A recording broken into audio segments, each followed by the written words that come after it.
depois do fogo, da luz, depois da água, da vida, a veste, em linguagem bíblica, o caráter, a identidade, a persona, é isso a veste.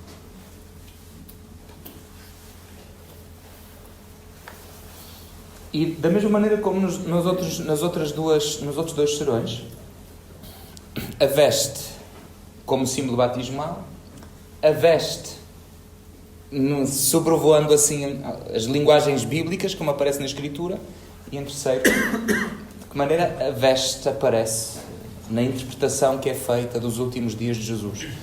Primeiro, da maneira como o próprio Jesus interpreta a sua entrega, de que maneira que há metáforas da veste, da vestição ou da despição nisso, e de que maneira que há leituras, há interpretação por parte das primeiras comunidades da entrega de Jesus à luz da veste, da vestição, da despição, da nudez. Vamos andar por aí.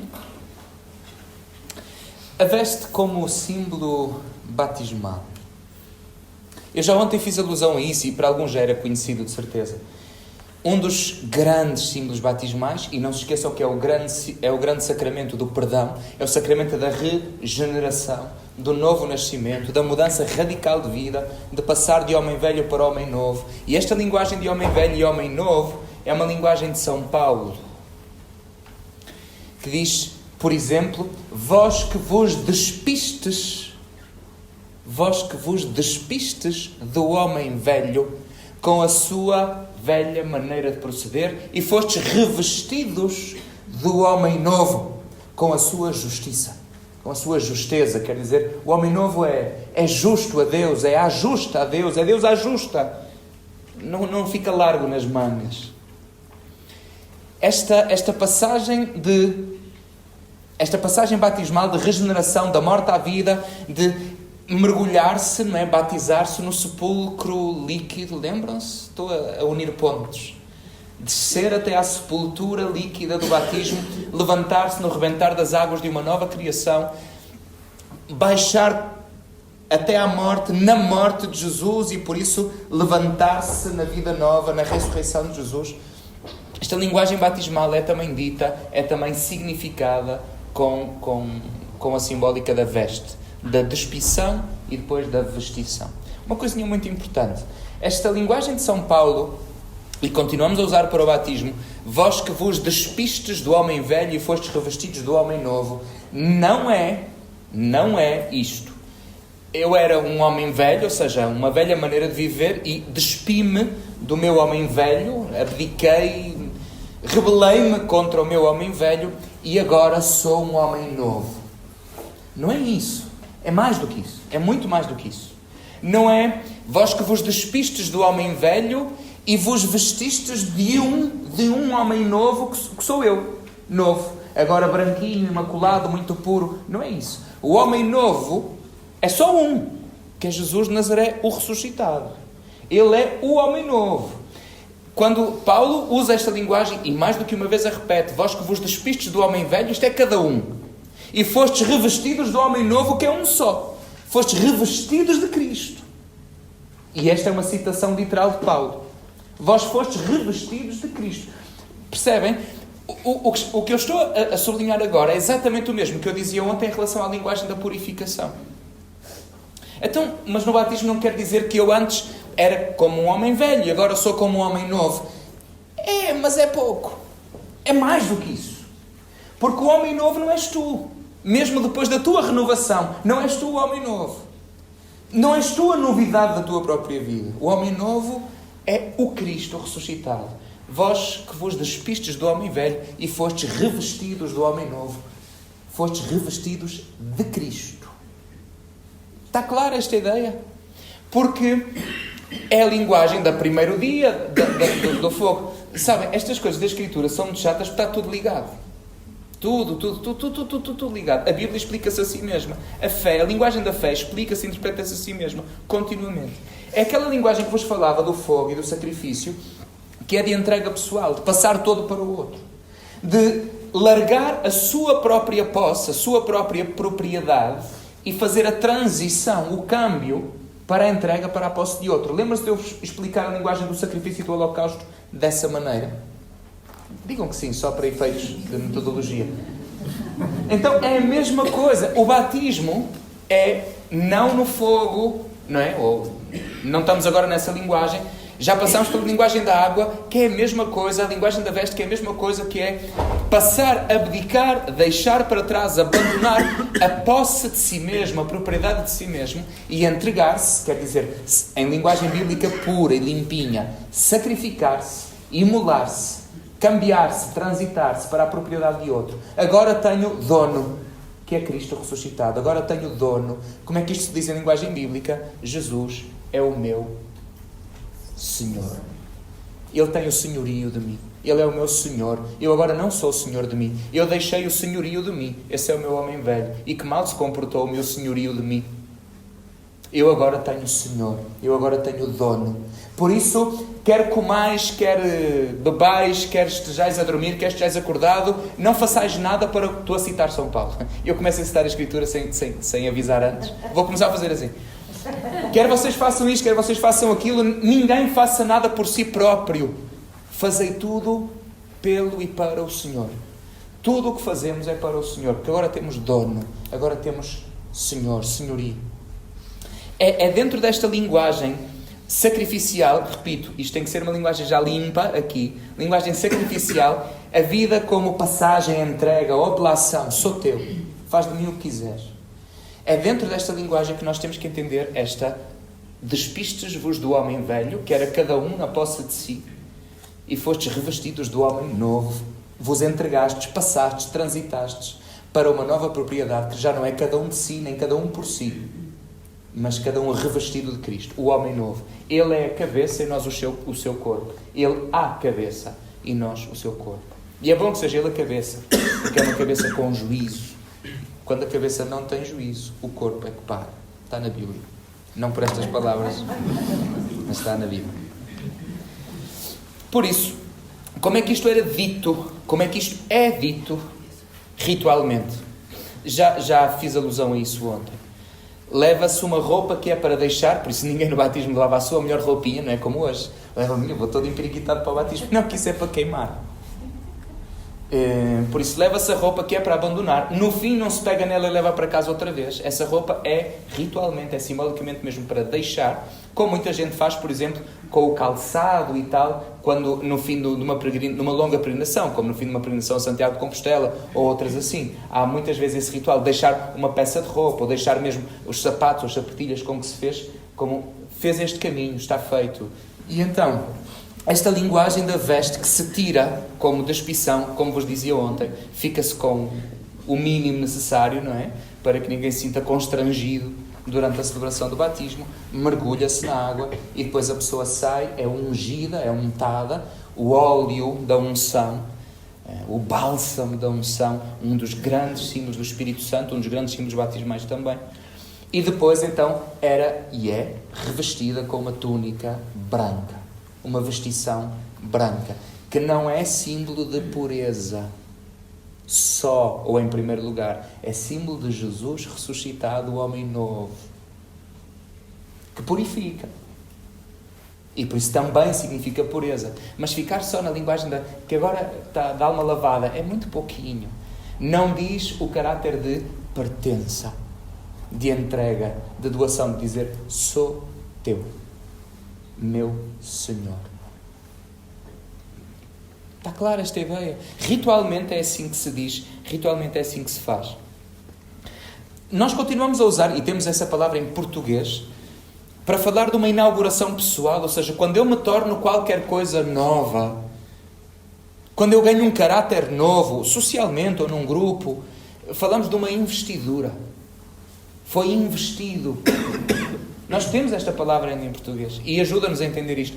O batismo é de facto uma investidura, é ser investido. Ou seja, a partir daí é um caráter novo, é uma vida nova, é uma identidade nova, é um lugar novo, é uma situação, quer dizer, situámonos de uma maneira absolutamente nova. Fomos generados, investidos. É uma investidura. Como é que a linguagem da veste aparece ao longo da tradição bíblica? Vamos ao segundo momento. Está clara a expressão ritual no batismo, não é? De onde é que vem esta linguagem? De que maneiras, diferentes maneiras, aparece a veste na Escritura? Já vos disse ontem que íamos às profissões em que Deus é dito, né? Estes antropomorfismos bíblicos. Antropomorfismos quer dizer falar de Deus à maneira humana, não é? Humanizar a ação de Deus para o dizer da maneira mais bela. E a primeira profissão que Deus tem na Escritura, e estou a seguir sobretudo o segundo relato da criação, a primeira profissão de Deus é jardineiro. É a primeira coisa que diz. Deus criou um jardim num lugar que era o Éden, o paraíso. Uma delícia. Éden quer dizer delícia, delicioso. Deus fez um jardim. Primeira profissão de Deus. Deus aparece como jardineiro. Não se admirem depois que Jesus ressuscitado apareça também num jardim e Maria de Magdala achasse que ele era o jardineiro. E depois às vezes nós na pregação dizemos ela não entendia. Não, ela entendia muito bem. Ela nem entendia o que estava a entender. É outra coisa. Ela chegou lá. É de facto o jardineiro, de novo no jardim. O jardim onde nunca ninguém tinha sido. É bonita a Escritura, não é? Deus é jardineiro. A seguir, a jardinar tudo, a dizer, está tão lindo. Só falta aqui é ser habitado. Deus aparece como oleiro. Começa a moldar, né? A oleirar. E depois beija. Esse nechamar, esse não é o folho, não é isso. Nechamar é a palavra que significa transmissão de hálito, transmissão de sopro, mas num beijo, não é vive, não é isso. Um Deus oleiro. E qual é a terceira profissão de Deus na Escritura? Deus alfaiate. Era o que ias dizer? Tecelão. Temos a narração do capítulo 3 do Gênesis, em que homem e mulher metem a perversão na criação, porque inventam um olhar esquisito. A criação até aí está cheia de olhares, está cheia de ver. Lembram-se que Deus olhou e viu que era belo, olhou e viu que era bom, e Deus olhou e viu que era bom. Lembram-se? Isto percorre todo o caminho da Escritura, desde o princípio. Deus olhou e viu que era bom. A criação é coisa para ser olhada, tudo é olhado. E Deus olhou e viu que era bom, toma. Deus olhou e viu que era bom, toma. Deus olhou e viu que era bom, toma. Deus olhou e viu que era bom, toma. Tudo é dádiva. Dovos, porque é bom, toma. E o que nós chamamos de pecado original, e que não tem nada de original, que é o que fazemos sempre, é esta perversão do olhar. Em vez de estar ali, né, o que veja, está ali o que inveja. Que é nos olhos que a serpente morde. A mordedura da serpente está nos olhos. É nos olhos que ela morde. É estragando-nos o olhar, pervertendo-nos o olhar. E disse, então... Ouvi dizer que Deus disse que vocês não podiam comer disto. Eu disse, não. Disse Eva para a serpente. No tempo em que os bichos falavam. Disse Eva, é uma metáfora belíssima da condição humana. Disse Eva para a serpente, não. Que história é essa? Deus disse que podíamos comer de tudo. Que não colhêssemos do fruto da árvore da penetração do bem e do mal. É assim que se chama. A árvore da penetração e do bem e do mal. Literalmente. Que não colhêssemos daí, e quando colhêssemos daí morreríamos. Ou seja, esta árvore é a árvore da arbitrariedade. Quer dizer, eu escolher o que é bem ou mal segundo o meu interesse. E é certo, se a gente começa por aqui, a seguir vai estar a matar. É certo. O fruto da árvore do conhecimento do bem e do mal é o egoísmo, que é eu depois decidir o que é bem e mal, escolher o que é bem e mal, colher o que é bem e mal, não é? Escolher o que é bem e mal, segundo o meu próprio interesse. A árvore do conhecimento do bem e do mal não há aí nos jardins, não faz parte da flora. Está no coração humano. E colher daí, escolher daí, né, dá dá tanta coisa. Na nossa vida pessoal, na geoestratégia, na política mundial, não é?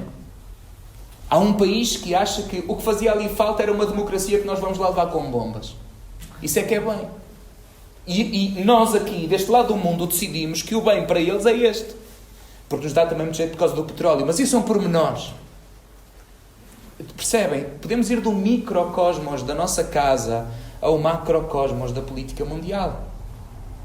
Colher da árvore, escolher o bem e o mal, segundo critérios egoístas, não é coisa lá antiga que aconteceu um dia quando uma mulher falava com uma serpente. Nós andamos sempre a ser mordidos nos olhos. Sempre. A ficar com os olhos envenenados. A serpente fala assim a Eva: oh, e tu acreditas nessa treta? O que Deus sabe é que no dia em que vocês colherem desse fruto, os vossos olhos vão se abrir. É aqui a mordura nos olhos. Os vossos olhos vão se abrir. E a Escritura continua literalmente dizendo isto. Então Eva olhou e viu que o fruto era bom. Até aqui tudo normal. Já ouvimos esta frase tantas vezes. Era bom para comer. Isto é que é novo. Porque até aqui era sempre. E Deus viu que era bom. Toma. E agora temos a infantilidade do olhar. Temos a reversão do olhar. Que é, era bom, quero. Já repararam que muito dificilmente uma criança diz assim, muito dificilmente uma criança diz que bonito. Não, a maneira de dizer que bonito é quero. É assim que se diz. A maneira como infantilmente nós dizemos gosto tanto daquilo é quero tanto aquilo. E se não tiver aquilo eu morro. Não é? É no olhar, quando passamos do veja para a inveja, que é, as palavras querem dizer coisas. Invejar, quem inveja, é a visão pervertida, é ver mal, é ver ao contrário, é não ver. É o ver estragado. E então, é a partir daqui que entra a perversão, porque depois é esta a originalidade do pecado que há em cada um de nós. A partir da qual nós começamos a desconfiar de tudo e de todos, porque a partir da qual nós começamos a decidir o que é bem ou o que é mal em relação a mim, e portanto tu podes ser uma ameaça para o meu bem, e o teu bem pode ser um mal para mim. E então vamos começar a tapar-nos, porque a nudez desmascara-nos, porque a clareza não nos deixa julgar. Estou-me a fazer entender. Então começamos a tapar-nos.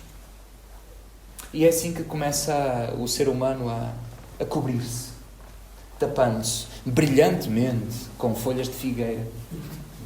O que diz qualquer coisa de Adão, ou então das figueiras daquele tempo. Vou deixar a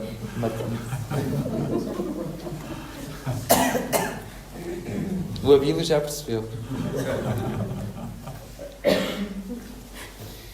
A verdade é que depois disto, o ser humano vai se esconder, escondem-se um do outro, tapando-se com as folhas de figueira, escondem-se de Deus, que sentem o rumor dos passos no jardim, pontos atrás de um arbusto. Começa isto. Começamos a esconder, porque começamos a julgar. Percebem? E então depois há esse diálogo doído de Deus com Adão e Eva, e os dois tapaditos, coitadinhos, assim, com aquela falta de jeito. E depois a Escritura tem esta frase maravilhosa: então Deus teceu. Então Deus teceu, não mandou tecer. Então Deus teceu túnicas em pele e vestiu-lhes. Não mandou tecer, nem lhes atirou, agora veste-te. Teceu e vestiu-lhes. Porque há caminho a fazer. É quando os tira do jardim, gente, temos caminho para fazer. E esse caminho faz na Escritura toda, até chegarmos ao livro do Apocalipse, em que finalmente chegamos ao jardim outra vez. E à árvore da vida outra vez. E ao rio da vida outra vez. Há um caminho aí que começa deserto afora. A terceira profissão de Deus na Escritura, nestes antropomorfismos, é um Deus de selão, é um Deus alfaiate. E um Deus que veste o ser humano. É curioso porque há aqui uma transição, e que não é nada ingênua ou inocente, de uma veste vegetal a uma veste animal. No princípio era a nudez.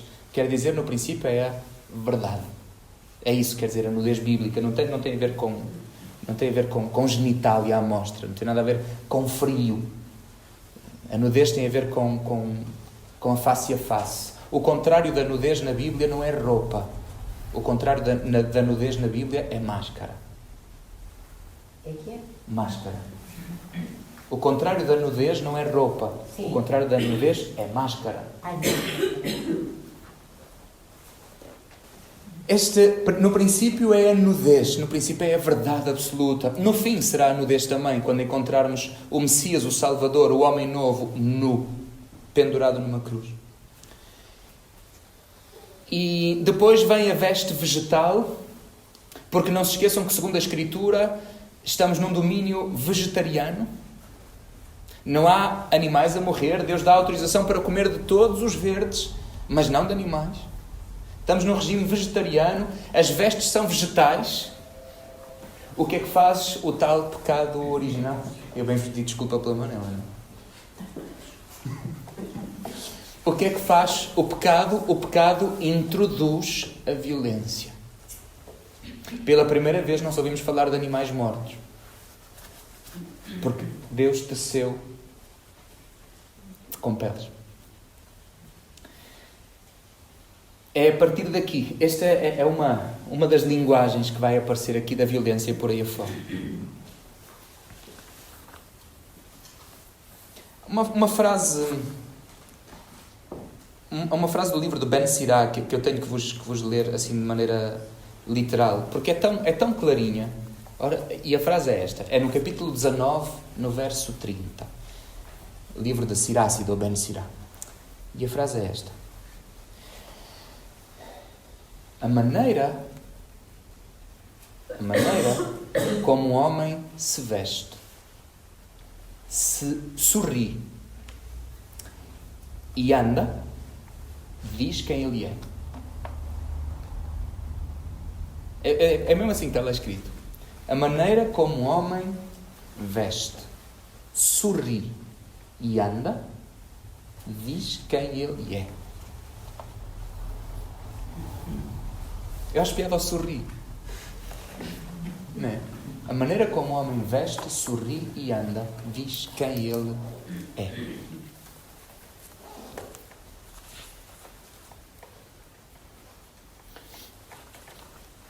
Depois de dar este toquezinho do relato das origens, deixem-me falar-vos do famoso das 3 túnicas. O famoso das 3 túnicas. Bom, talvez vocês sabem quem é, mas talvez, ao dizer assim, não saibam de quem é que eu estou a falar. Mas qualquer judeu entenderia. Qualquer judeu entenderia se eu falasse do homem das 3 túnicas. José? Esse. José, o príncipe do Egito. José, o filho de Jacó. É o famoso das 3 túnicas. José era o filho mais amado, o filho predileto. Era o filho mais novo também, antes de aparecer Benjamim depois. Era o filho mais novo de Jacob, cujo nome foi mudado para Israel, o pai do povo, neto de Abraão, filho de Isaac. José era o filho predileto, o filho amado. Por isso tinha uma túnica de predileto. Uma túnica toda tingida com 7 cores. E os irmãos tinham-lhe uma raiva. Porque a maneira como o homem veste, sorri e anda, diz quem ele é. E o rei daquela túnica dizia que ele era o preferido. E então os irmãos, cheios de ciúme, cheios de inveja, vendo o mal, vendo o torto, vendo o desguelha, arranjaram um estratagema para dar caminho dele. À última da hora lembraram-se de uma maneira de não o matar, mas atiraram para o poço. Depois venderam-no, lá foi ele como escravo para o Egito. Mataram lá uma bicharada, tingiram a túnica do predileto de sangue e levaram a túnica ao pai dizendo: olha, encontramos isto. E o pai ficou a pensar que o seu filho tinha sido assassinado por animais. Esta é a primeira túnica de José, e túnica que lhe foi arrancada pelos irmãos. Entretanto, ele vai para o Egito e vai trabalhar para a casa de um grande chamado Potifar, que tinha uma mulher que eu não digo o nome. E ele era o mordomo-chefe da casa de Potifar e da sua esposa.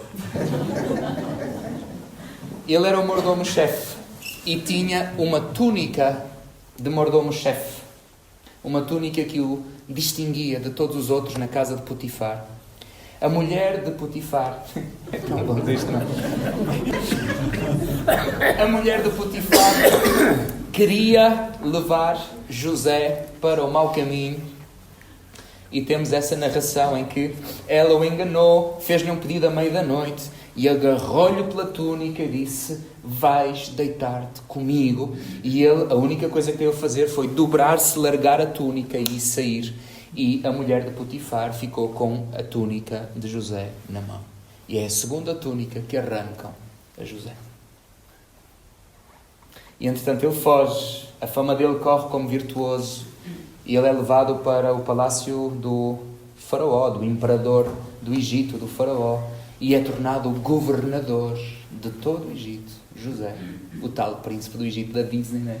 É tornado governador do Egito e recebe a túnica de governador, que o distingue de toda a gente mais no povo, e é a única túnica que não lhe vai ser arrancada, não lhe vai ser tirada até o fim da vida. José ficou na mística judaica e na longa tradição judaica como o homem das três túnicas. As duas primeiras que lhe foram arrancadas, as duas como condições, como peles que nos são arrancadas, tiradas, que se despem, para se tornar outra coisa, para se tornar depois, com a terceira túnica, o salvador de todos os seus irmãos e de todo o povo. Houve uma fome grande, uma carestia, e os irmãos foram lá ter com o governador do Egito, sem imaginarem que era o irmão a que eles tinham. Lembram-se dessa história? E depois ele torna-se o salvador de todos os seus irmãos. Depois desta história, esta história eu tinha que vos contar, não é assim tão importante para a nossa conversa, mas tinha que vos contar porque faz parte da tradição bíblica e, de facto, falar da túnica, partindo do princípio que há aqui algum judeu, falar da túnica e não contar minimamente a história do homem das três túnicas na Bíblia, ficar-me assim um bocadinho mal. Agora, algumas linguagens da veste e da túnica na Bíblia. Como é que a veste aparece em diferentes momentos? Primeiro, assim uma coisa muito simples. Como é que era a veste normal? No tempo de Jesus, naqueles séculos, como é que era a veste normal naquele lugar? Como é que um homem se vestia? E para a mulher era muito parecido.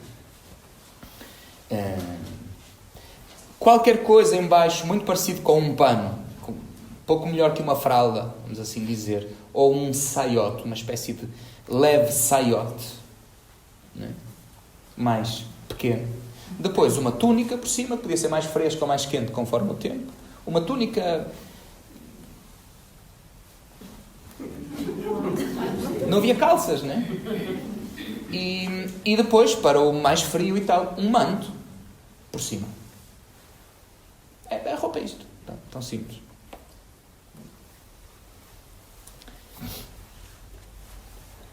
E depois há outra coisa também. Outro apartado. As vestes sacerdotais. Isso, aquilo eram gajas, pá. As vestes sacerdotais é outro mundo, é outro assunto. Então nós vamos ao livro do Levítico e temos toda a descrição das vestes sacerdotais, que aquilo é uma coisa, são capítulos e capítulos a descrever roupa de homem.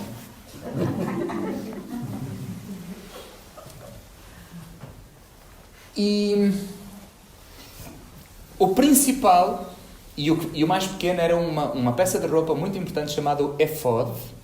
Essa peça era igualmente um saiote, um pequeno saiote, só que de sacerdote. Então era em linho, e normalmente tinha depois um cinturão, assim, tinha uns debruados, uns bordados também, e umas terminações em ouro. Mas era um saiote curto, o efod, que era o que os sacerdotes usavam enquanto desempenhavam o culto. Que é uma coisa estranha, reparem. Às vezes nós gostamos de chamar aos presbíteros sacerdotes. Não é muito correto, né? Porque na Nova Aliança só há um sacerdote, que é Jesus Cristo, né? E todos participamos desse sacerdócio. Depois há os presbíteros, que é outro assunto. Mas, reparem que nós, para presidirmos a uma celebração, nós até vamos com vestinhos e ainda vestimos coisas por cima. um judeu, um sacerdote judeu, um sumo sacerdote judeu no caso, os sacerdotes judeus era ao contrário. Quando eles iam todos cheios de farpelas de sacerdote, e quando iam desempenhar funções, quando iam para o altar, eles despiam. Vocês não se esqueçam o que é que significa desempenhar funções ali. É um açougueiro aquilo. Aquilo é um talho. Desempenhar funções é estar de cutelo na mão a fazer sangue. Por isso, eles não vão todos vestidinhos, com as roupas preciosas e cheias de joias e não sei o quê, e de broados, fazer esse serviço. Pelo contrário, eles tiravam e ficavam com o éfode e pouco mais. Quando percebemos que estar em funções sacerdotais significava estar de cutelo na mão a lutar contra animais, não é? Nós percebemos porque é que eles despem para exercer funções. Está clara esta imagem. Depois, então, há túnicas especialmente enriquecidas e púrpura e em tecidos muito especiais, e uns mantos mais, e uns peitorais também, e com pedras preciosas no meio. E depois há uma coisa muito típica em todo o fenómeno religioso, em todos os tempos, em todas as culturas, em todos os fenómenos religiosos, que é o gosto de pôr coisas na cabeça. Nós temos isso também, não é? Aquela coisa dos bispos, aquilo que não se entende. A gente pode tentar explicar aquilo, mas não tem grande explicação. E depois não mais um napron, não é? Nós adoramos coisas na cabeça e já temos muito menos. O que nós já fomos limpando e purificando. O que havia era tricórnios para a frente, era não sei o quê, era chapéus assim, era chapéus assado, era as tiaras dos papas. O que nós tínhamos. A questão de ter coisas em cima da cabeça. Reparem, tudo o que tem a ver com autoridade e com poder, não só nas religiões, tem marcas na cabeça. Vejam polícias, vejam coisas. Nós temos, ainda há pouco tempo houve um escândalo no Zimbábue, não é? No Zimbábue gastaram milhares e milhares e milhares a comprar perucas para os juízes. E o povo revoltou-se todo. Quer dizer, estamos aqui. E agora vocês não aqui. Mas, não é? E depois, ainda por cima, com recordações dos tempos coloniais, não é? E há aqui qualquer coisa com as cabeças, não é? Não, há mesmo. E por isso, também no judaísmo, nós tínhamos isso, uma espécie de turbantes, e mais uns chapéus, e mais umas coisas, em que faziam a distinção de níveis e a distinção de importâncias. Havia uns colares, havia mais umas borlas, mais umas filactérias que pousavam, mais umas coisas penduradas diante da testa. Bom, isto a gente pode gozar o que quiser, mas é estar a gozar a si mesmos também, não é? Percebem? A gente pode gozar o que quiser, mas isto é claramente um fenómeno religioso transversal. E nós já fomos purificando muito, mas ainda não chegámos lá.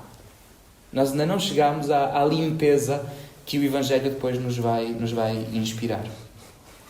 Isto para fazer a diferença entre a veste normal e as vestes sacerdotais, que são muito profusas na Escritura. No Antigo Testamento, claro. Um outro capítulo. Vestes de festa. Vestes de festa. De maneira particular, vestes de festa é muito comum como hoje, mas eu quero me centrar aqui na questão da veste nupcial. Veste nupcial. O que era a tradição no tempo de Jesus?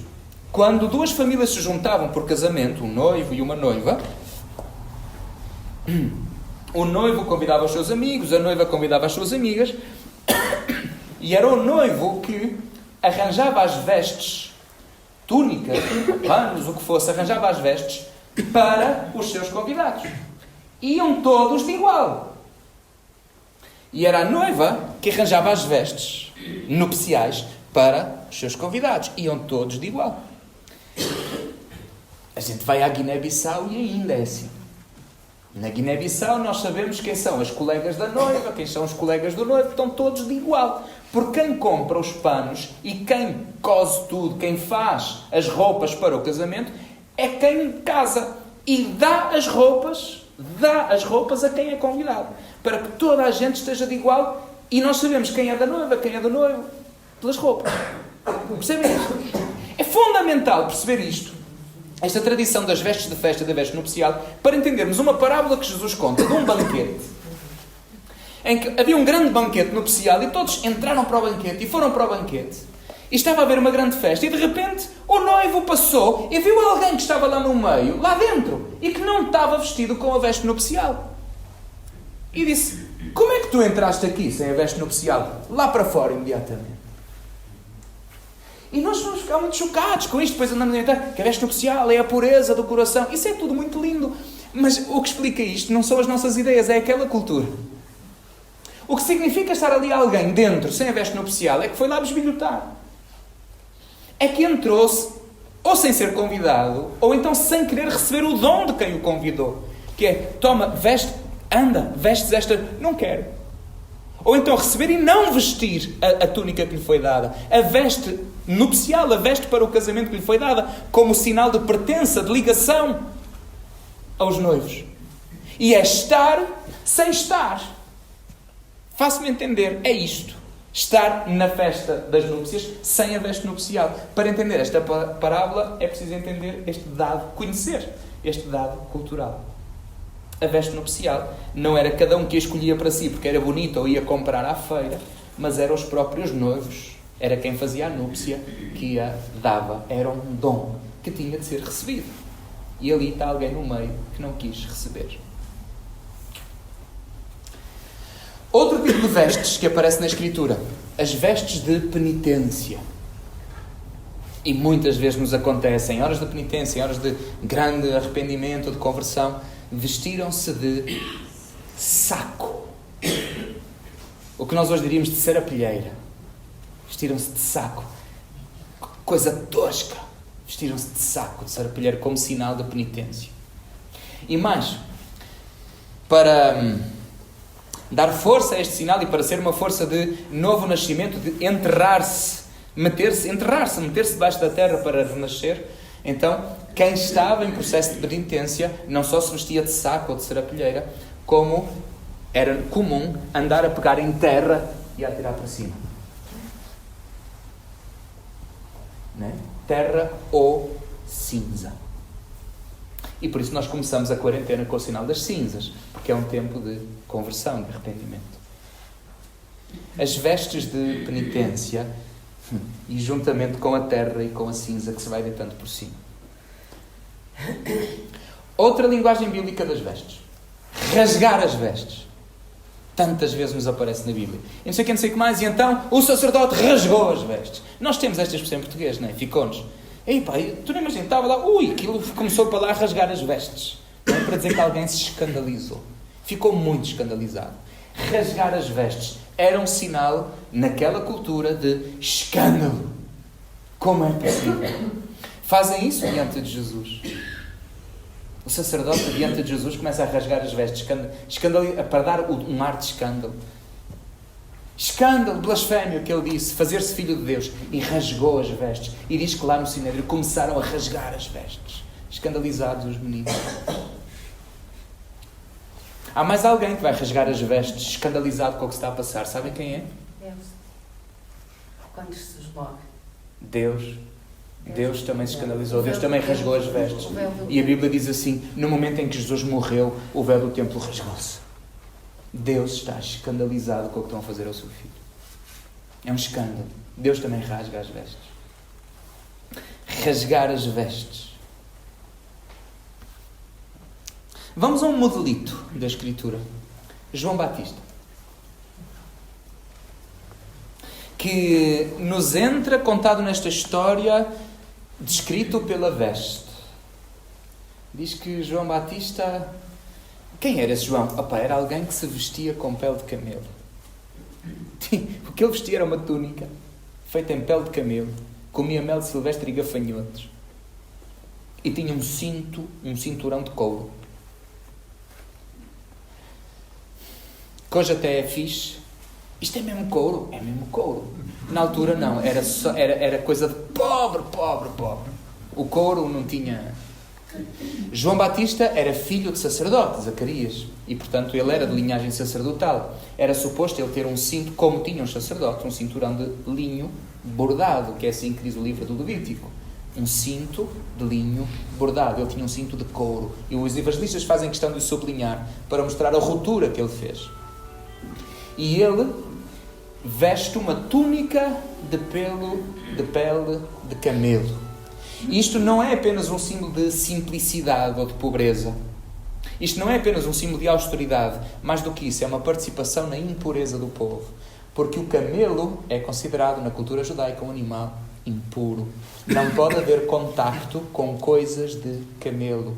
Quem tiver esse contacto está impuro. Pois João veste-se da impureza para ser um sinal de conversão, de mudança, de purificação com o batismo. Estão a ver porque é que João escolhe a veste do camelo?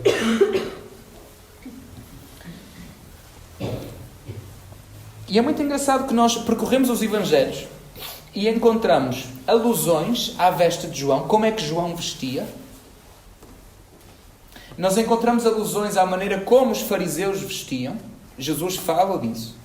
Nós encontramos nos Evangelhos, Jesus falando das filactérias que alargam e as bordas que aumentam.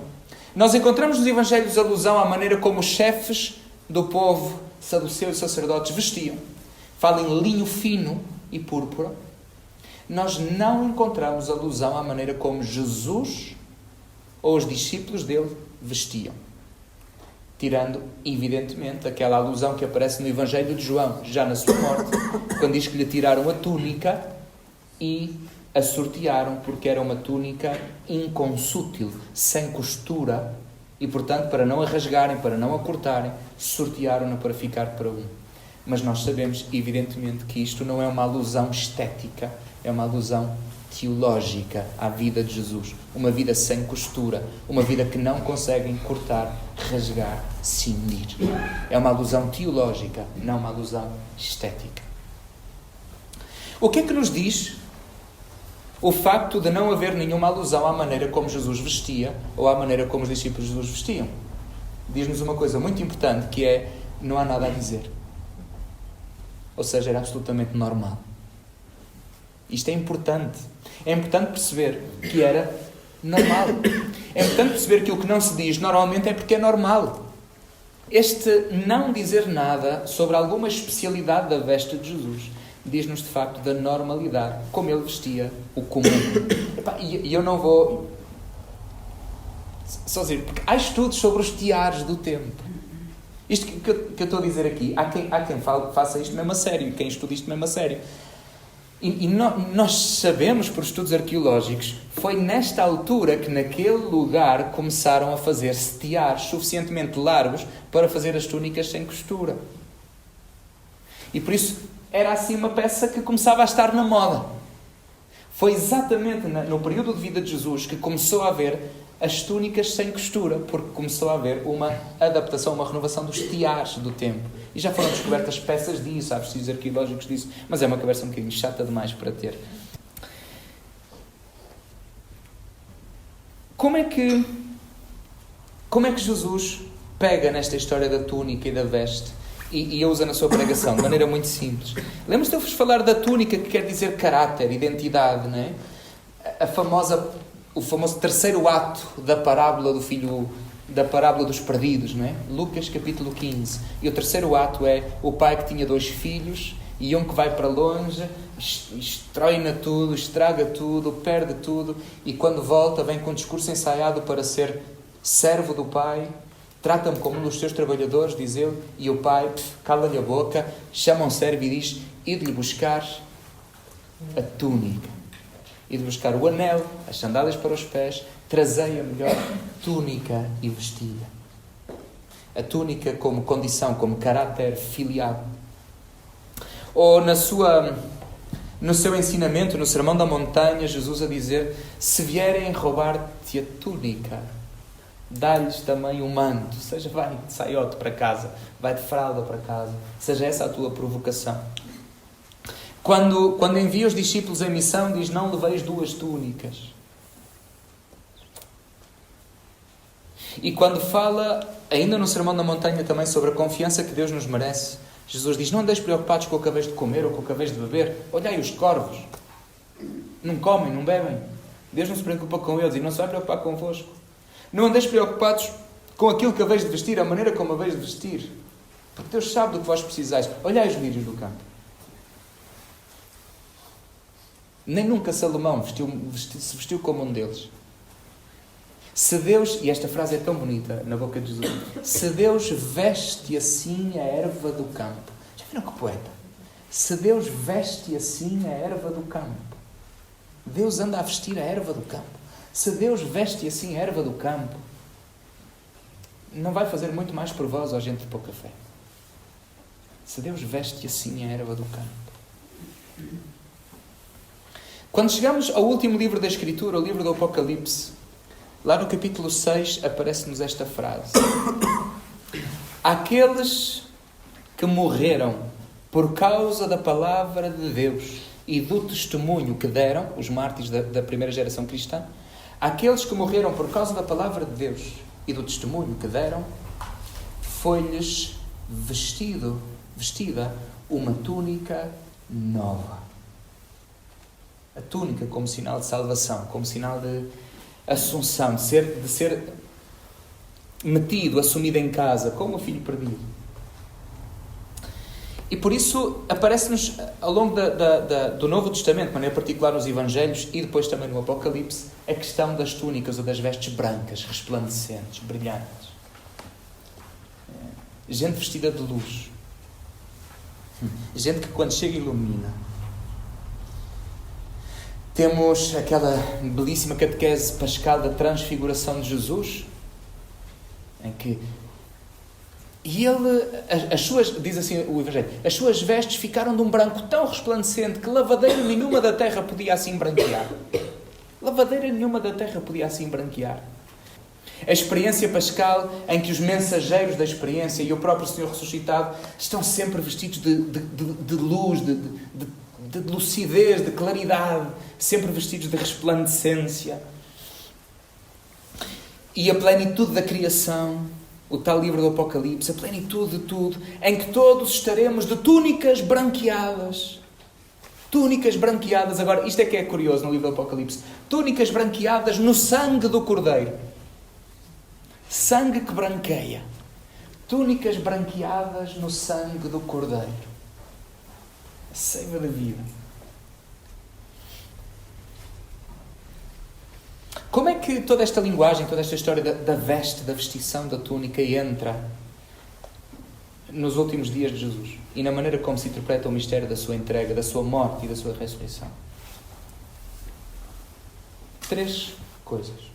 Primeiro, Jesus entende a sua entrega como alguém que serve. Já vou explicar isso. Segundo, a morte de Jesus é entendida como um sumo sacerdote a exercer funções.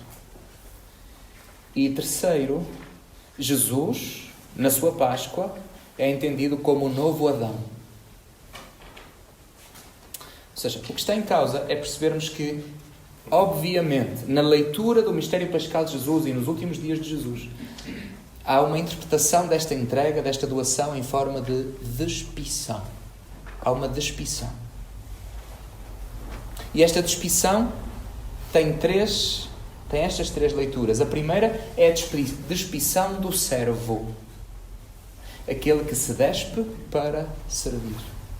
É assim que abre o capítulo 13 do Evangelho de João, no famoso lava-pés. Jesus despiu o manto, tomou água e começou a servir. Eu estou convosco como aquele que serve. A despição para servir, a despição para o serviço.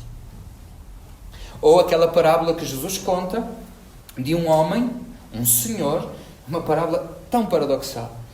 Não acontece isto. Um senhor que foi a uma festa de casamento, a umas núpcias, é sempre disto que estamos a falar, uma nova aliança. Foi uma festa de núpcias e felizes os servos que estão vigilantes. Quando ele chegar, seja de noite, seja de madrugada, estão vigilantes e acordados. Porque eu vos digo, quando ele chegar, seja a que horas for da noite ou da madrugada, aqueles que encontrar vigilantes vai-lhes dizer, sentem-se, e ele, o senhor que vem de viagem, o senhor, o dono daquilo tudo, o senhor que vem de viagem vai despir o manto, vai cingir-se, quer dizer, pôr o avental e vai servi-los aos servos que estavam acordados. Ninguém faz isto. Qual é o rei que faz isto?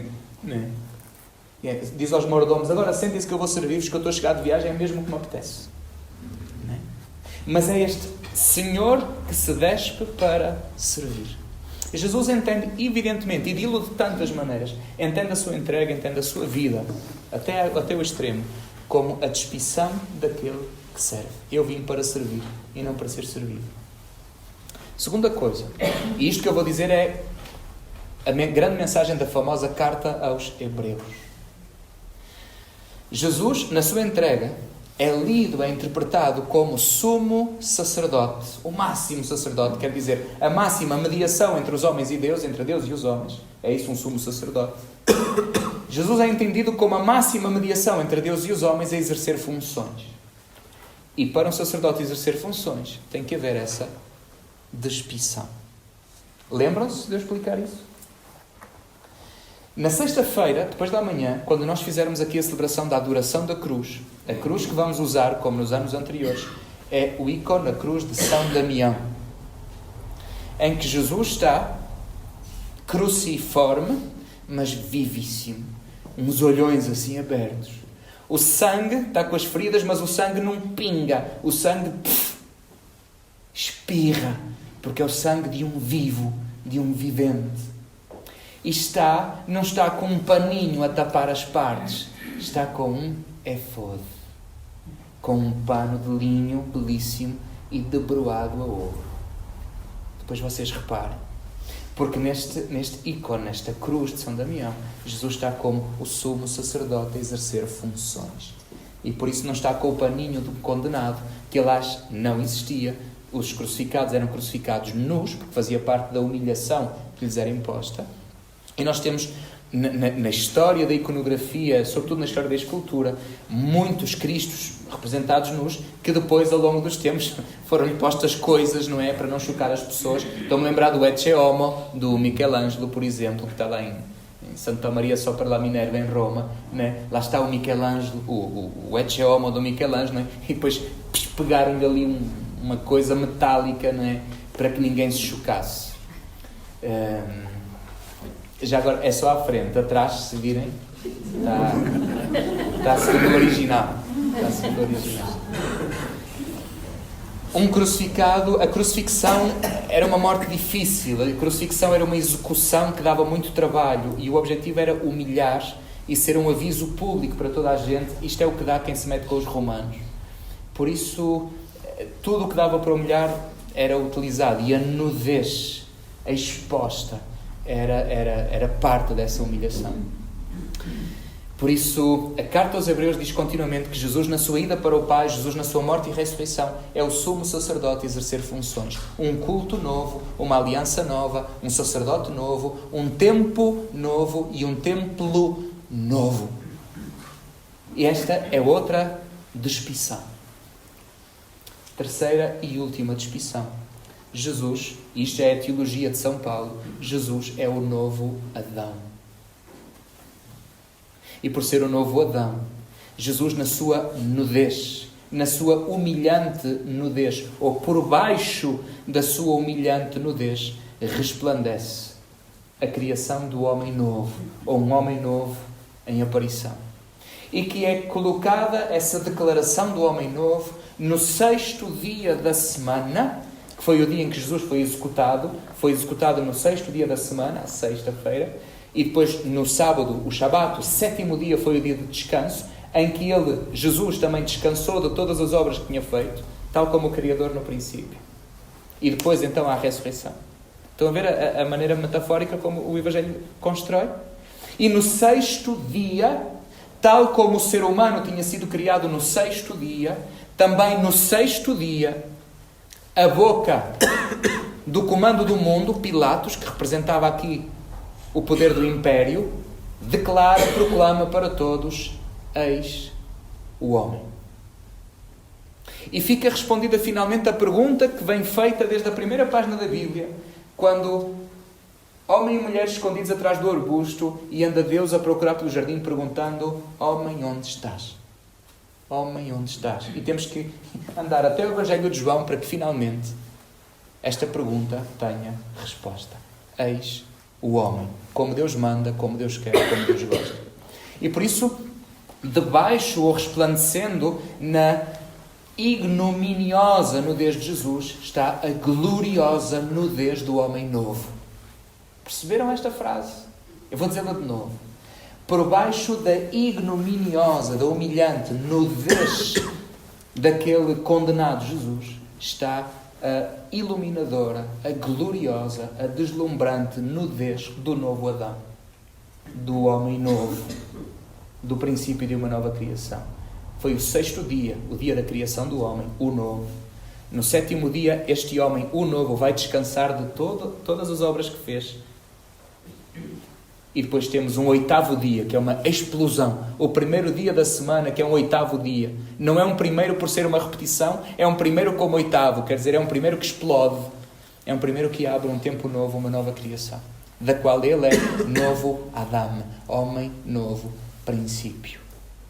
Então são 3 leituras da despição de Jesus no mistério da sua Páscoa. Jesus que entende a sua despição como a do servo, a carta aos Hebreus que entende a sua despição como a do sumo sacerdote a exercer funções a nosso favor, e a terceira, da teologia paulina e de João, que é da sua despição como a gloriosa manifestação do homem novo, do novo Adão. São 3 olhares sobre esta despição final de Jesus.